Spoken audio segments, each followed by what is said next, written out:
Today our first lesson we're going to go over is self-awareness. Now, what is self-awareness? By definition, self-awareness is the knowledge and awareness of your own character or personality. So which pretty much means all the questions that no one wants to answer. Who are you? Why do you believe what you believe? Are you happy? Do you want to believe it? Do you believe it? Why do you believe it? How do you believe it? What is your lifestyle? How does it change? I guess more so an understanding of who you are and your character, and how do you use these elements to expand and enrich your life. There's a number of ways to do this, and self-awareness pretty much breaks into two categories when you're trying to improve your life.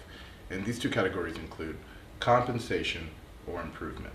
Now, basically everything in life boils down, any weakness, any issues that you have boils down to these two categories of whether or not you're going to improve whatever issue that you have in your life, or if you're going to compensate for it.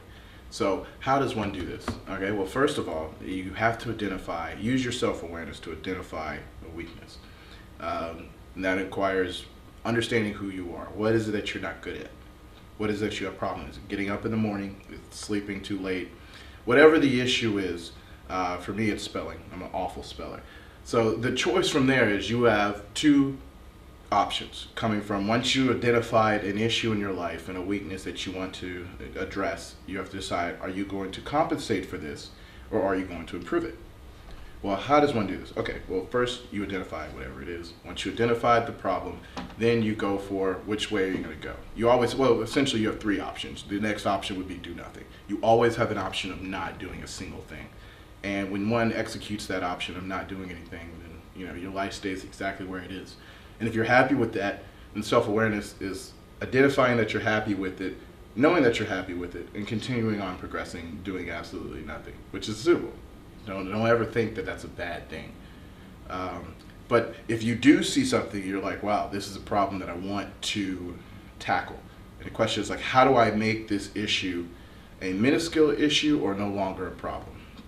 All right. So once you identified whatever your issue is, next step is research to improvement, if you choose to go through the improvement route. All right, so one way you would go about it is surrounding yourself with people who are already doing something that you want to accomplish. People you notice that are successful in a field or a position or a situation that you want to be improved in, but you see other people no longer have that issue. That's not someone else's weakness. When you have a weakness in your life, you want to surround yourself with people who have strengths of your weakness, so you can continue to grow and learn how they develop it. It's somewhat about your lifestyle. What people do, their lifestyle. So whatever your improvement is. So for example, mine will go back to using me as an example.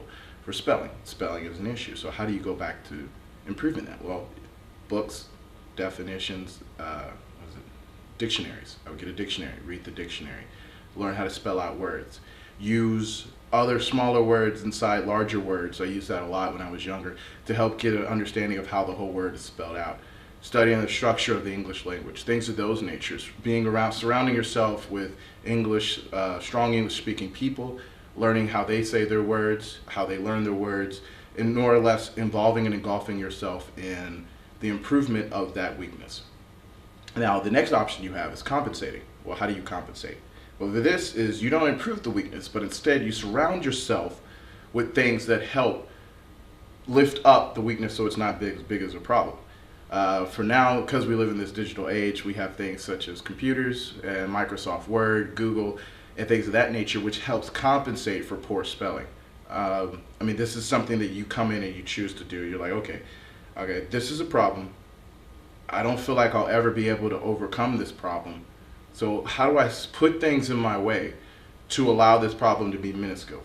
So if you had an issue waking up on time, increasing the amount of alarm clocks you have and setting them at 5-minute intervals back to where you need to wake up will help set you in a direction to continue to improve whatever weakness that you have centered around your life. So these are just a few tips on compensating or improving, which stems from self-awareness that you can choose in your life to help balance or fix a weakness that you find that's in yourself. And remember, you always have the option to do absolutely nothing.